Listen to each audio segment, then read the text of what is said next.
함께 하나님의 말씀 함께 보시겠습니다. 히브리서 10장 19절로 39절입니다.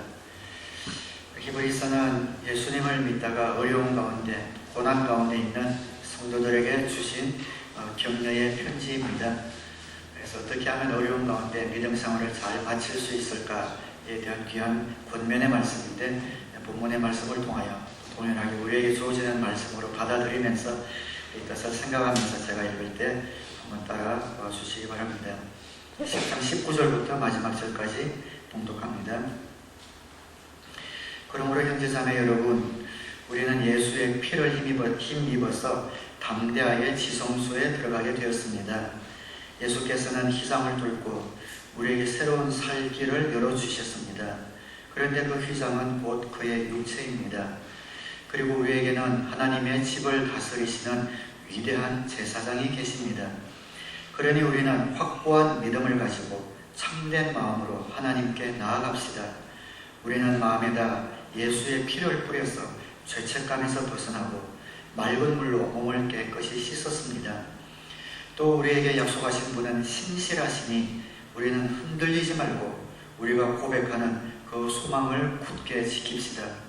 그리고 서로 마음을 써서 사랑과 선한 일을 하도록 격려합시다. 어떤 사람들의 습관처럼 우리는 모이기를 그만하지 말고 서로 격려하여 그날이 가까워 오는 것을 볼수록 더욱 힘써 모입시다. 우리가 진리에 대한 지식을 얻은 뒤에도 짐짓 죄를 짓고 있으면 속죄의 제사가 더 이상 남아있지 않습니다. 남아있다고 예상할 수 있는 것은 무서운 심판과 반역자들을 삼킬 맹렬한 불뿐입니다. 모세의 율법을 어긴 사람도 두세 증인의 증언이 있으면 가차없이 사형을 받는데, 하나님의 아들을 짓밟고 자기를 거룩하게 해준 언약의 피를 대수롭지 않게 여기고 은혜의 성령을 모욕한 사람은 얼마나 더 무서운 벌을 받아야 하겠는가를 생각해 보십시오. 원수를 갚는 것은 내가 할 일이니 내가 갚아주겠다 하고 말씀하시고, 또 주님께서 그의 백성을 심판하실 것이다 하신 분을 우리는 알고 있습니다. 살아계신 하나님의 징벌하시는 손에 떨어지는 것은 무서운 일입니다. 여러분은 빛을 받은 뒤에 고난의 싸움을 많이 견뎌낸 그 처음 시절을 되새기십시오. 여러분은 때로는 모욕과 환난을 당하여 구경거리가 되기도 하고 그런 처지에 놓인 사람들의 친구가 되기도 하였습니다. 여러분은 감옥에 갇힌 사람들과 고통을 함께 나누었고, 또한 자기 소유를 빼앗기는 일이 있어도 그보다 더 좋고 더 영구한 재산이 있다는 것을 알고서 그런 일을 기쁘게 당하였습니다. 그러므로 여러분의 확신을 버리지 마십시오. 그 확신에는 큰 산이 붙어 있습니다. 여러분이 하나님의 뜻을 행하고서 그 약속해 주신 것을 받으려면 인내가 필요합니다. 이제 아주 조금만 있으면 오실 분이 오실 것이요 지체하지 않으실 것이다. 나의 의인은 믿음으로 살 것이다. 그가 뒤로 물러서면 내 마음이 그를 기뻐하지 않을 것이다. 우리는 뒤로 물러가서 멸망할 사람들이 아니라 믿음을 가져 생명을 얻을 사람들입니다. 아멘.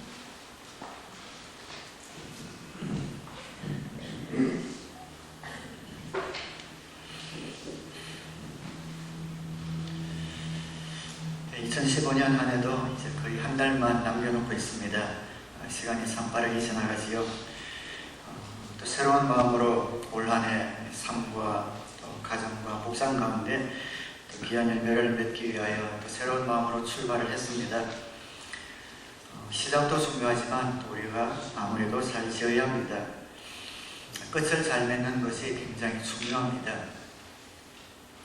청년 때 믿음 생활을 열심히 했는데 점점 믿음이 쉬워져 버리는 그런 사람들을 봅니다. 또 밴쿠버에 와서 믿음 생활을 시작했다가 또 한국에 돌아와서 믿음 없는 상태로 돌아가 버리는 그런 경우도 보게 됩니다. 예수님을 통해 하나님의 자녀가 되고 시작한 믿음 생활, 이 믿음 생활을 우리가 어떻게 잘 끝낼 수 있을까? 오늘 본문은 예수님을 믿다가 핍박이 다가오니까 믿음이 흔들리는 그런 유대인들을 향해서 써여진 그런 책입니다. 23절에 또 우리에게 약속하신 분은 신실하시니 우리는 흔들리지 말고 우리가 고백하는 그 신앙을 굳게 잡읍시다. 믿음의 생활을 잘 시작했는데 우리 잘 마쳐봅시다 라는 그런 말씀입니다. 믿음 생활을 잘 마치기 위해서 첫 번째 중요한 것은 하나님과의 만남의 시간을 사수하는 겁니다. 22절에 그러니 우리는 확고한 믿음을 가지고 참된 마음으로 하나님께 나아갑시다. 이것이 믿음을 잘 지키는 가장 확고한 방법입니다. 하나님께 참된 마음으로 나아갈 때 믿음을 잘 마칠 수가 있습니다. 하나님께 어떻게 나아가는가? 통화할 것도 없이 기도를 통해서 나아갑니다. 우리 기도를 통해서 하나님 앞에 나아갈 수 있습니다. 아직도 기도를 마치 어떤 의무처럼 생각하는 그런 분들이 있습니다. 그것은 기도를 잘 이해하지 못하는 겁니다. 기도는 의무이기 이전에 특권입니다. 예수님을 믿는 하나님의 자녀들에게 주신 특권이요 선물입니다. 하나님께 나아가서 하나님을 만난 하나님과 독대할 수 있는 그런 특권이 기도입니다. 구약에는 이런 특권이 한 사람에게만 주어졌습니다. 1000명, 몇천 명 있는 그런 무리 가운데 딱 한 사람, 그 시대에 세워진 제사장을 통해서만 하나님이 그를 만나주셨고 대신 말씀을 해주셨죠. 그 많은 사람 중에 딱 한 명만 하나님께 나아갈 수 있었는데 이제는 예수님의 피로 우리 모두가 다 제사장이 되어 누구나 다 하나님 앞에 나아갈 수 있는 특권이 주어졌습니다. 그것이 바로 기도입니다. 이것은 특권인데 우리가 주님 앞에 나아가는 것이 특권일 뿐만 아니라 나아갔는데도 그분이 우리의 기도를 들어주시지 않으면 아무 소용이 없지 않습니까?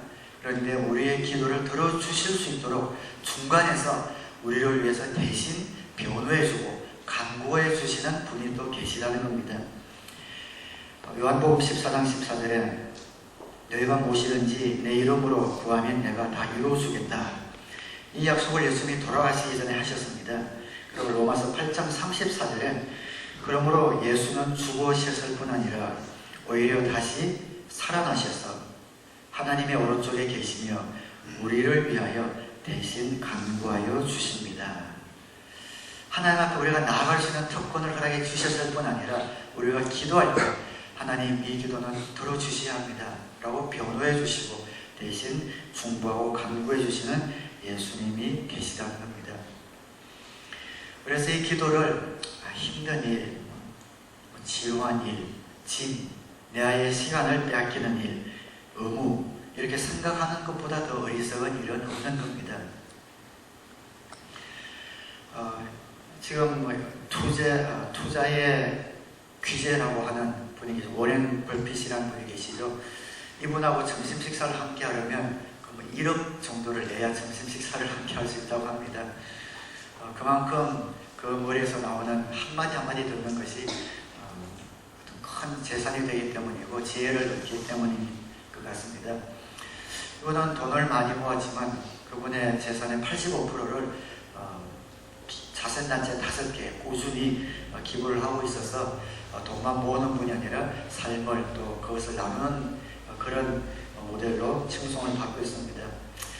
근데 그분이 이제 여러분 가운데 한 분에게 내가 시간을 내어줄 테니 그냥 프리로 점심 식사를 한번 합시다 하는 기회가 주어졌는데 그날 제가 골프 약속이 있는데요.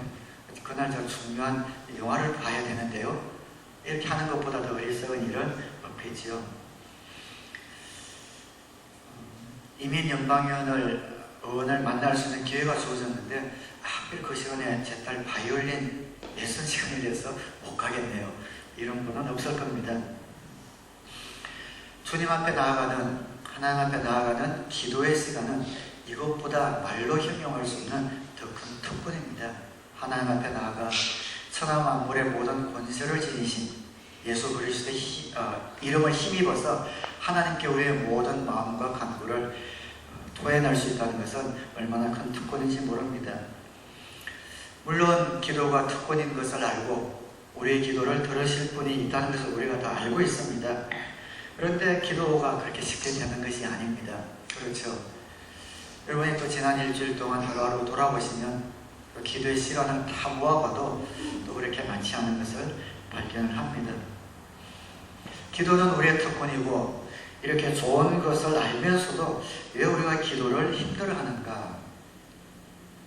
우리의 본성 때문인 것 같습니다.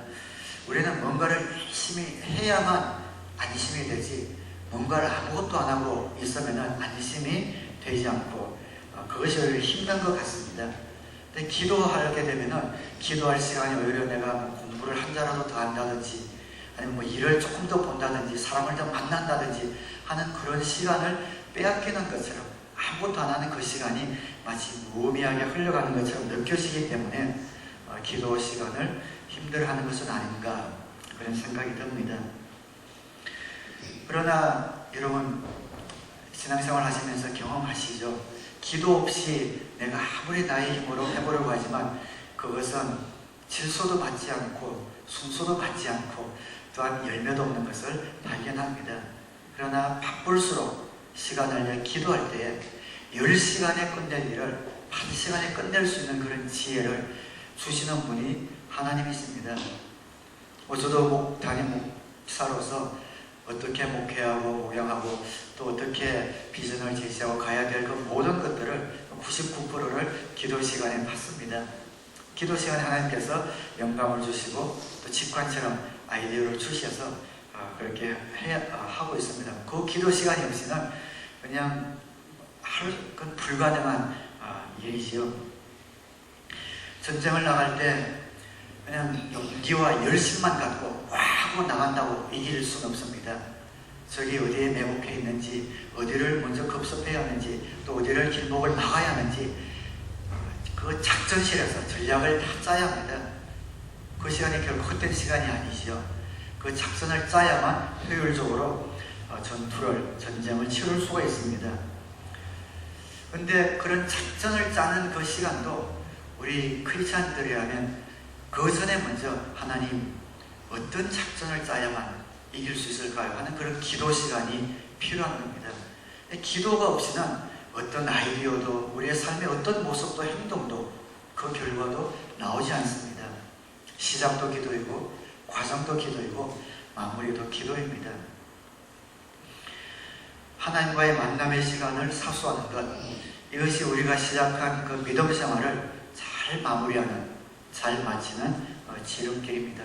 결코 시간 낭비도 아니고 의무도 아닌 즐겁고 기쁜 특권이며 우리의 삶을 더욱 풍요롭게 연결하는 복된 시간인 것을 깨달아서 바쁠수록 더 기도하고 많은 생각들이 얽혀있을수록 더 무릎 꿇어서 지혜 얻어서 여러분이 시작한 믿음 생활을 잘 끝낼 수 있게 되기를 우리 주님의 이름으로 축원합니다. 믿음의 교제를 또한 놓치지 않아야 합니다. 25절 말씀에 어떤 사람들의 습관처럼 우리는 모이기를 그만하지 말고 서로 격려하여 그날이 가까워오는 것을 볼수록 더욱 힘써 모입시다. 모여서 말하는 겁니까? 그 바로 앞에 24절에 보면 그리고 서로 마음을 써서 사랑과 선한 일을 하도록 격려합시다. 우리 교회로 치면 목장 모임이죠. 서로 모이기를 즐거워하라는 겁니다. 모여서 하는 일은 무엇인가? 마음을 써서 사랑을 나누고 섬기고 베풀고 선한 일을 하도록 격려하는 겁니다. 신약교회는 모두가 다 가정교회로 다 모였기 때문에 이들이 모여서 한 일을 마음을 써서 사랑과 선한 일을 하도록 격려하는 우리로 치면 목장 모임을 생각하면 됩니다. 믿음이 자라기 위해서는 모여야 합니다. 어떤 분들은 신앙이 혼자서 신앙이 자라날 수 있다고 생각하는데 착각입니다. 혼자서는 절대 신앙이 자라나지 않습니다. 물론 말씀과 기도하면 그 신앙을 영위할 수는 있겠지만 그 신앙이 절대로 성숙해지지 않습니다. 아무리 좋은 설교 CD를 구해서 매주일마다 매일 몇 개씩 듣는다 하더라도 매일 큐티를 한다고 하더라도 혼자서 그 신앙이 쑥쑥 자라나진 않습니다. 하나님이 우리를 그렇게 만들어 주셨기 때문에 그렇습니다. 우리가 스스로 하나님과의 경건의 시간을 가지는 게 중요하지 않다는 말이 아니라 그 모든 것은 우리가 신앙생활을 잘할 수 있도록, 신앙이 잘할 수 있도록 주는 그런 자양분에 불과하지, 그것이 우리의 믿음을 예수님과 함께 만들어주는 것은 아니라는 겁니다. 하나님께서도 영원전부터 성부, 성자, 성령 세 분이 공동체로 계셨고, 인간을 창조하시고 가정이라는 공동체를 만들어주시고, 예수님이 오셔서 그 몸통들에 피 흘려 교회를 세우셔서, 교회, 그때는 가정교회였죠, 공동체를 만들어주셔서 우리는 공동체를 떠나서는 하나님의 선하심과 그분의 뜻을 알지 못하는 그런 존재로 설계해 주셨기 때문에 공동체를 떠나서는 절대로 믿음이 자라날 수 없습니다. 믿음은 혼자서는 안 자랍니다. 공동체를 통해서 자랍니다. 소망도 혼자서는 자라지 않습니다. 공동체를 통해서만 소망이 생겨납니다. 사랑도 마찬가지입니다. 혼자서 사랑하는 것은 불가능하지 않습니까? 공동체를 통해서 사랑을 배우고 연습하고 사랑도 자라나게 되어 있습니다. 수도원 운동의 문제가 이것이었죠. 그냥 속세를 떠나서 거룩하게 수양만 하면 그들의 신앙이 자라날 것처럼 생각했지만 착각이었다는 것이 역사를 통해서 우리가 발견하게 됩니다. 혼자 있으면 자기들이 거룩한 것처럼 느껴지는데 아니었죠. 부딪히는 사람이 없으니까 거룩한 것처럼 느껴지는 것이었습니다. 믿음을 끝까지 지키려면 공동체 속에 모이는 것을 그만두지 말고 우리는 모여야 합니다. 신앙생활 하다가 보면 또 주위에 가끔씩 안타까운 것은 믿음이 흔들릴 때, 그때 가장 필요한 것은 공동체입니다. 우리의 믿음이 흔들릴 때 제일 모임이 필요할 때인데 그때 모임을 피하는 것을 볼 때에 안타깝습니다. 목장에 안 나오든지 예배 빠지든지 잠수를 타지요. 그러면은 10중 8구 틀림없이 신앙이 떨어지기 시작합니다. 신기할 정도로 신앙이 추락하는데 가속도가 붙습니다. 정말 저분이 그렇게 믿음과 사명을 위해서 일하는 사람이 맞나 싶을 정도로 그 신앙이 툭툭 떨어지는 것이 눈으로 보이게 됩니다. 언제든지 믿음의 추락은 틀림없습니다. 어디서 시작되는가? 모임에 빠지기 시작하면서, 모임에 안 나오기 시작하면서 시작됩니다. 그래서 여러분이 목장 모임 나가기 싫을 때, 혹은 교회 나가기 싫을 때, 안 가고 싶을 때, 그때 꼭 가야 합니다. 이유가 있습니다. 우리가 시험을 받을 때 시험 받는 것은 죄가 아닙니다. 시험이 우리를 주어지는 것이죠. 그러나 그 시험을 어떻게 처리하는가가 문제입니다. 내가 가고 싶지 않을 때, 그냥 스키고 싶지 않을 때, 그때 마음을 다잡고 나의 발걸음을 옮겨야 합니다. 그때 꼭 가야지 해서 가게 되면 뭔진 모르지만 잘왔다 라는 그런 마음이 들게 됩니다. 그리고 점점 믿음이 불붙을 수 있는 그런 근거가 비로소 마련되게 됩니다. 여기서 신앙생활 하다가 혹시 한국으로 이제 가실 분들도 계시는데요. 여러분이 한국에 돌아가면 빨리 교회를 정해야 합니다. 믿음이 식어지는 것은 정말 쉽습니다. 조금만 모임에서 떨어지면 금방 믿음이 쑥쑥쑥 식어지고 추락하게 됩니다. 그리고 교회를 정하되 그냥 설교 잘하는 교회를 정하는 것보다는 설교만 듣고 아무것도 안 하고 가는 그런 교회가 아니라 그 어떤 그룹이 혹시 목장이 없으면 작은 어떤 소그룹이든 내가 소속되어서 현장에서 내가 함께 삶을 나누고 사역할 수 있는 그런 교회를 꼭 여러분들이 구하셔야 됩니다. 가정교회면 좋겠지만 가정교회가 아니라면 정말 공동체가 있는 그런 곳에 내 몸이 소속되지 않으면 우리의 믿음 지키기가 힘듭니다.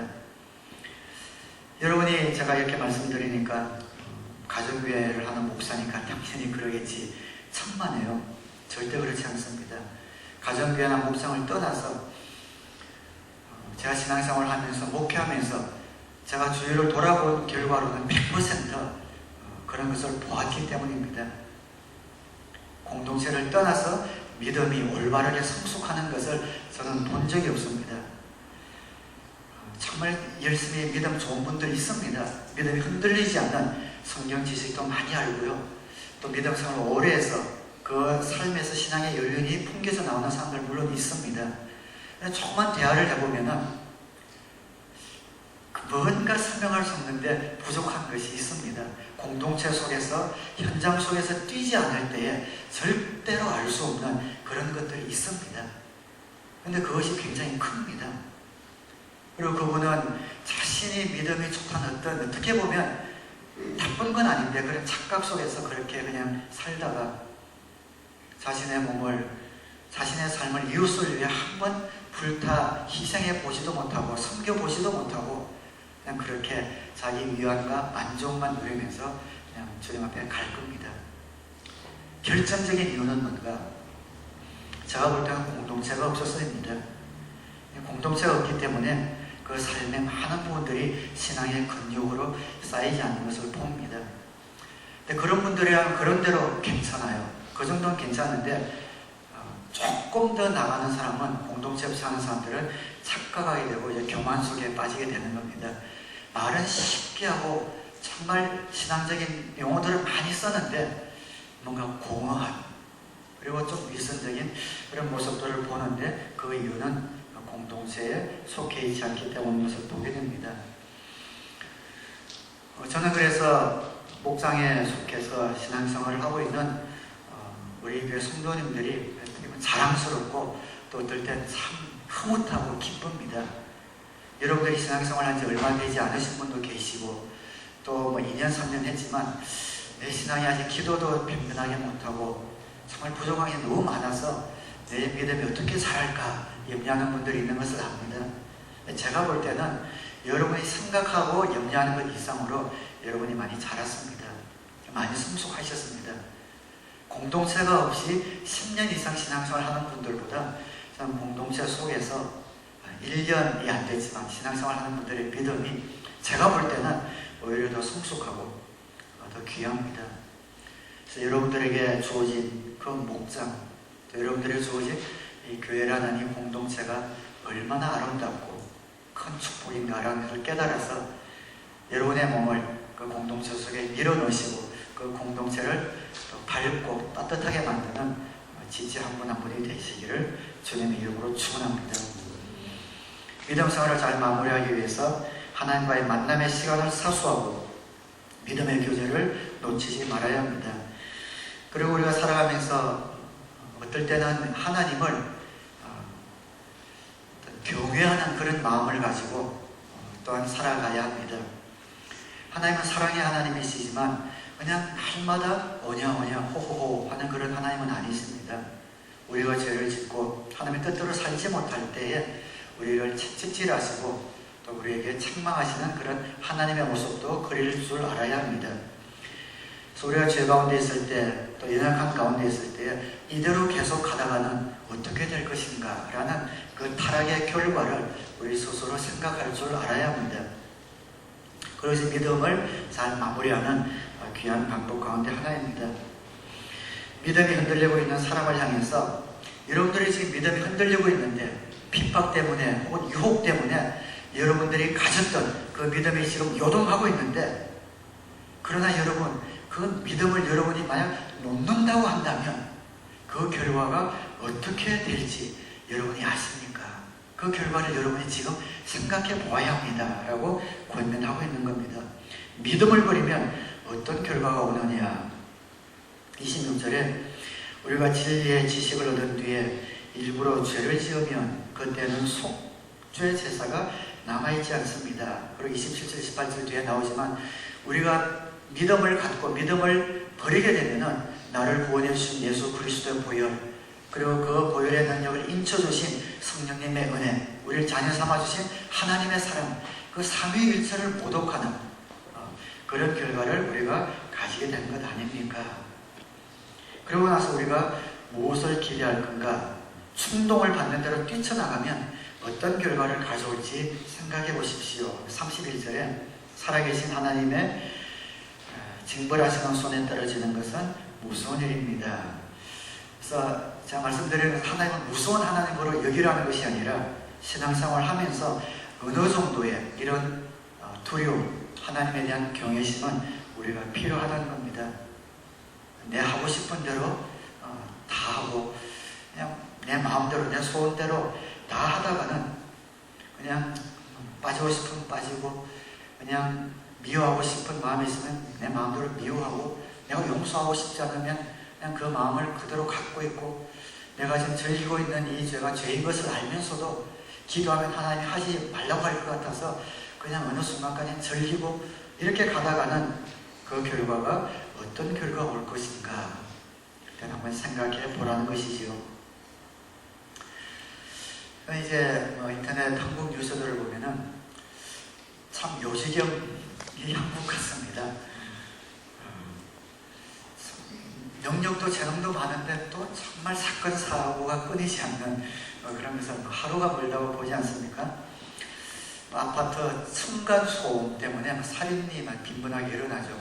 소음 때문에 아랫집 윗집이 폭력, 어떨 때는 살인까지 일어납니다.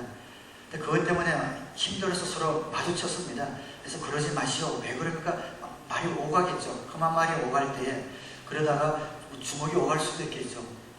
그러다가 그 중에 한 명이라도 이러다가는 불상사가 일어날 수 있겠다, 잠깐만이라도 그런 생각이 있다면은 그 일을 멈출 수 있을 겁니다. 그러나 그 감정을 제어하지 못해서 한순간의 실수가 큰 결과를 낳는 것을 보죠. 보복운전, 끼어들었다 해서 그 앞에 끼어들고 위험천만한 일들을 하는 것을 이런 동영상들을 통해서 보기도 합니다. 그 중에 한 명이라도 이러다가는 큰일 날 수도 있겠다, 그 결과를 생각했다면 내 감정은 북받쳐오르지만 참으면은 되는데 그걸 참지 못해서 큰 사고로 인생에서 지울 수 없는 그런 일들을 저지르는 것을 보게 됩니다.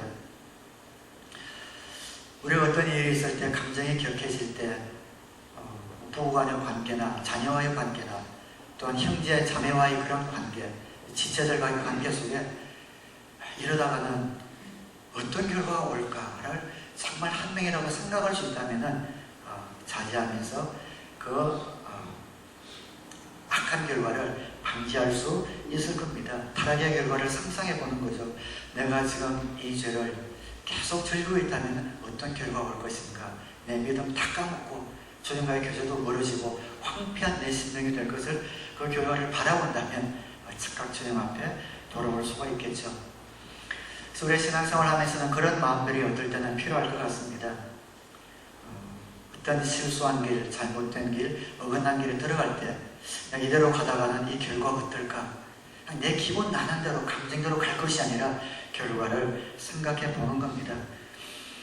목자 목녀 되는 것, 그것이 다른 분들을 돕는 일이지만 사실은 자기 자신에게 가장 도움이 되는 그런 특권이지 않습니까?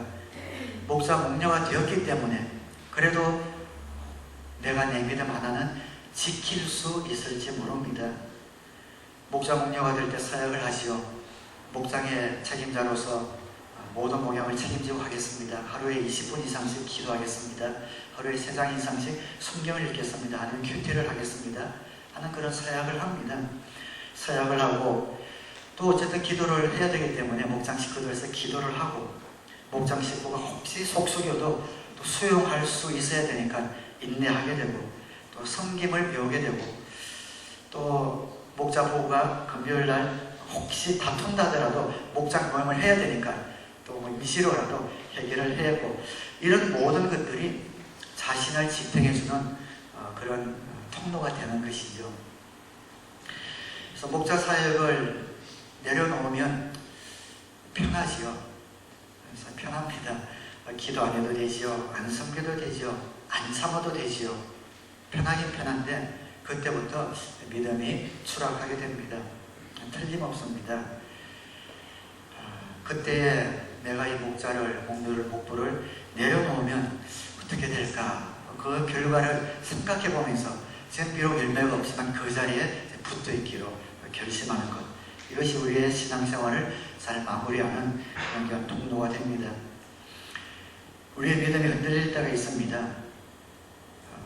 그리고 모든 것이 귀찮아질 때가 있습니다.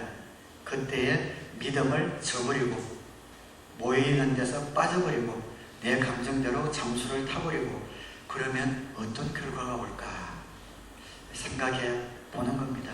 생각을 하는 겁니다. 신앙생활은 멈추어서서 생각하는 거지요. 그리고 나서 다시 한번 주님 앞에 돌아와서 작은 것부터 실천하면서 돌아오는 겁니다. 우리의 믿음 생활을 잘 마치기 위해서 하나님과의 만남의 시간을 사수하고 믿음의 교제를 놓치지 않고 어떤 경우에도 멈추어서서 그 일의 결과를 생각해 보셔서 하나님 안에 꼭 붙어있는 지혜로운 성도님들 되시기를 주님의 이름으로 축원합니다. 마지막 네 번째는 천국의 상급에 우리 시선을 고정시키는 겁니다. 여러분, 지금 이 편지를 받는 사람들이 믿음이 약한 사람들이 아닙니다. 믿음이 굉장히 좋은 사람들입니다. 그들이 믿음을 지키기 위해서 큰 대가를 치루었던 그런 사람들입니다. 32절에 여러분은 빛을 받은 뒤에 고난의 싸움을 많이 견뎌낸 그 처음 시절을 되새기십시오. 그 처음 시절을 되새기라고 했는데 그때는 어땠는가 하면은 바울이 감옥에 있을 때 자기들의 신변의 위협을 무릅쓰고 사식을 넣어주던 그런 사람들입니다. 이때는 사식을 넣어주지 않으면 굶어 죽습니다. 그래서 사식을 걸어 감옥에 있는 사람들이 연명을 했는데 이분들이 바울과 한패라는 그런 오해를 받을 수 있는데 위험할 수도 있는데 끊임없이 와서 사랑을 베풀면서 바울에게 사식을 넣어주고 또 감옥에 예수를 믿는다는 이유 때문에 감옥에 있는 형제 자매들에게 찾아가서 그들을 위해서 기도하고 격려하고 사식을 넣어주었던 그런 대가를 치루었던 사람들입니다. 고난과 핍박을 기쁘게 당했던 사람들이죠. 그런데 이분들이 왜 그렇게 했는가? 천국에 대한 상급이 있기 때문에, 상급에 대한 소망 때문에 그렇게 했습니다. 그런데 웬일인지 어느 날부터 천국에 대한 그런 상급에 대한 소망이 점점 식기 시작합니다. 천국의 상급이 희미해지고 이제는 이 세상의 어떤 필요 혹은 옆에 환경적인 어떤 핍박이 너무 크게 부각이 되면서 그때부터 이들이 흔들리기 시작한 겁니다. 35절에 여러분은 실상 감옥에 갇힌 사람들과 고통을 함께 나누었고 또한 자기 소유를 빼앗기는 일이 있어도 그보다 더 좋고 더 영구한 재산이 있다는 것을 알고 천국의 상급에 대한 그런 소망과 확신이었죠. 그 소망이 있었기 때문에 그런 일을 기쁘게 당하였습니다. 그 시절을 되새겨 보십시오. 여러분이 이 땅에서는 그렇게 핍박을 당하고 손가락질 받고 소외당하고 왕따를 당하는 한이 있어도 영구한 상급에 있는 천국의 소망이 있었기 때문에 그 모든 핍박을 견뎌내지 않았습니까? 그런데 지금은 그 천국의 상급이 희미해지고 눈에 보이는 환경과 상황이 너무 크게 부각이 되기 때문에 여러분들의 믿음이 지금 흔들리고 있지 않습니까?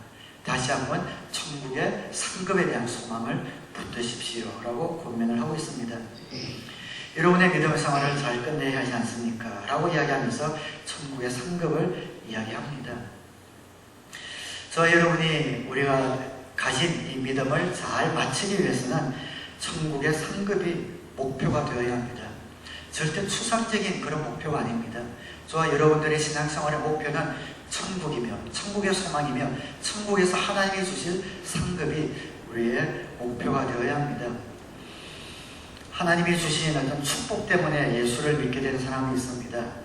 그런데 신앙생활을 하면서도 여전히 그것만이 목표인 사람은 하나님이 복 주시지 않으신다고 하면은 언제든지 믿음을 떠날 수 있는 사람입니다. 교인들이 주는 어떤 따뜻한 사랑, 베풀어주는 섬김 때문에 예수를 믿는 사람들이 있습니다. 아마 우리 교회는 목장이기 때문에 아마 그렇게 다 주님 앞에 돌아오셨을 겁니다. 그러나 계속 그곳에만 머물러 있는 사람은 누가 나를 계속 섬겨줘야지, 누가 나에게 항상 어떻게 배려하고 나를 참아줘야지, 그것이 좋아서 신앙생활을 하는 사람은 누가 나를 지금 잘 섬겨주지 않든지 아니면 내 주위에 싫어하는 사람이 생기든지 하면은 믿음을 저버릴 수 있는 그런 가능성이 있는 사람입니다. 또 어떤 사람은 주님의 사역자가 되어서 사역하는 보람과 기쁨 때문에 예수님을 믿는 사람이 있죠. 계속 거기에 머물러 있어서는 안 됩니다. 그 사역의 기쁨과 보람을 주님께서 주시는 거지만 그 자체가 우리 사역의 목표가 된다면, 그 사역에 대한 기쁨과 보람이 사라지게 되면 우리가 사역을 내려놓게 되고 믿음에서도 떠날 수 있기 때문입니다. 우리가 예수님을 믿고 믿음 생활을 영위하고 믿음 생활을 잘 마무리하기 위해서 목표를 삼아야 될 것은 무엇인가? 축복도 아니고 매주에 나를 따뜻하게 섬겨주는 섬김도 아니고 사역에 대한 기쁨과 보람도 아닌 우리를 지탱해 주는 것은 천국에 대한 소망, 주님을 만났을 때 주님이 우리에게 주실 그 칭찬, 우리에게 주실 그 상급이 우리의 목표가 되어야 합니다. 천국의 상급에 대한 그런 기대와 소망, 이것이 우리 사역의 목표가 되어야 합니다. 이런 천국의 소망과 상급의 소망이 정말 흔들리기가 쉽습니다. 왜냐하면 우리가 사는 이 세상이 너무 분주하고 또 유혹이 많기 때문이죠. 그러나 우리는 이 세상이 정말 짧은 세상이고 이 짧은 세상 끝나면 영생이 기다리고 있다는 것을 우리는 상기해야 합니다.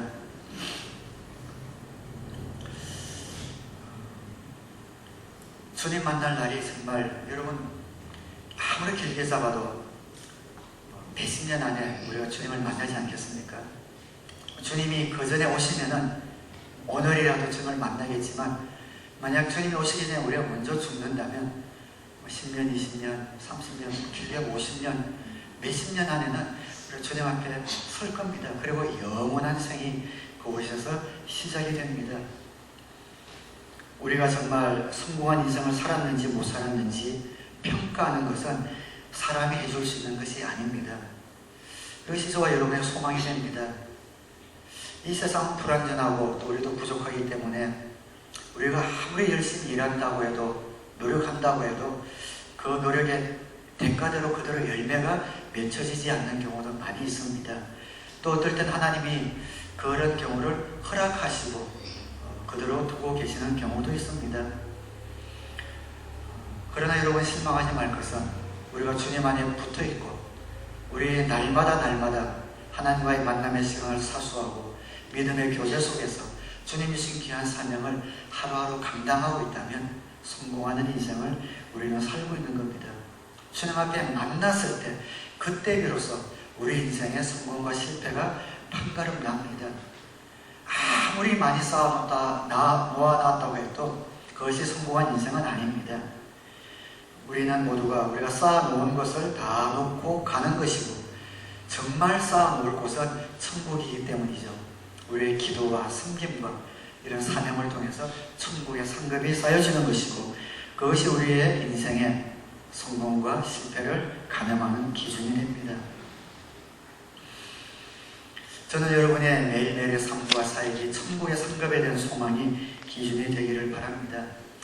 천국의 시선을 두고 상급에 대한 기대를 가지고 살아가는 것이 만만하지가 않습니다. 자꾸 잊어먹습니다. 왜 그런가? 이 세상이 너무 분주하기 때문이죠.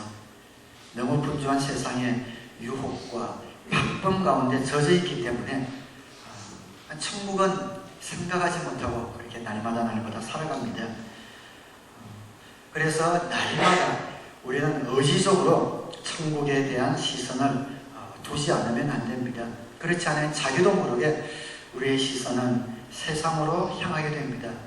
세상으로 향하게 되면 하나님의 칭찬보다 세상의 칭찬을 더 기대하게 되고 천국의 상을 쌓기보다 이 세상의 솜씨에 상을 쌓는 것을 우리도 모르게 더 추구하는 삶을 살게 됩니다.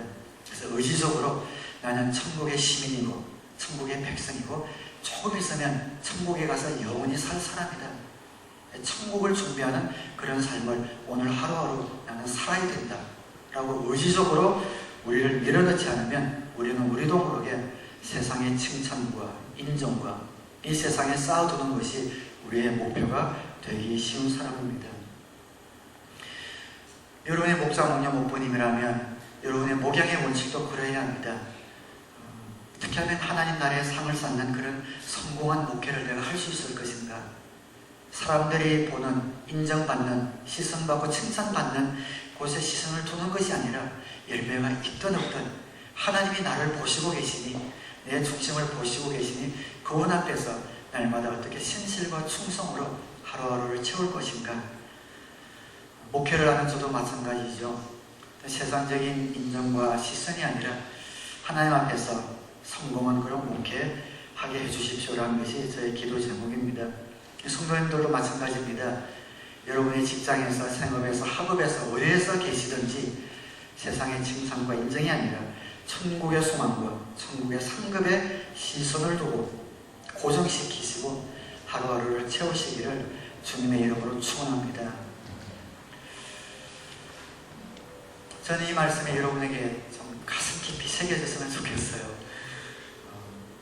정말 그 말씀이 새겨지면, 그래서 정말 천국의 상급을 위해서 살아가면은 그 하루하루가 얼마나 소중한 하루하루인지 정말 모릅니다. 소비하는 하루하루, 그냥 무의미하게 보낸 하루하루가 아니라 천국을 위해서 하루하루를 쌓아놓고 그 하루하루가 쌓여서 정말 그 천국의 영광을 누리는 그런 삶을 살고 주님 앞에 섰을 때 여러분들이 기억하게 될 겁니다.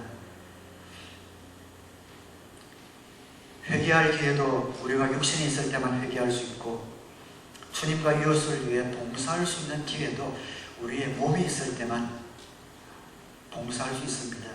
우리의 몸을 떠나서는 이젠 그 모든 기회는 떠나게 됩니다. 그래서 우리에게 건강이 주어졌을 때, 기회가 주어졌을 때, 내일이면 또 무슨 일이 일어나서 주님과 이웃을 위해 우리가 어떤 일을 하지 못하는 경우가 생길지 누가 압니까?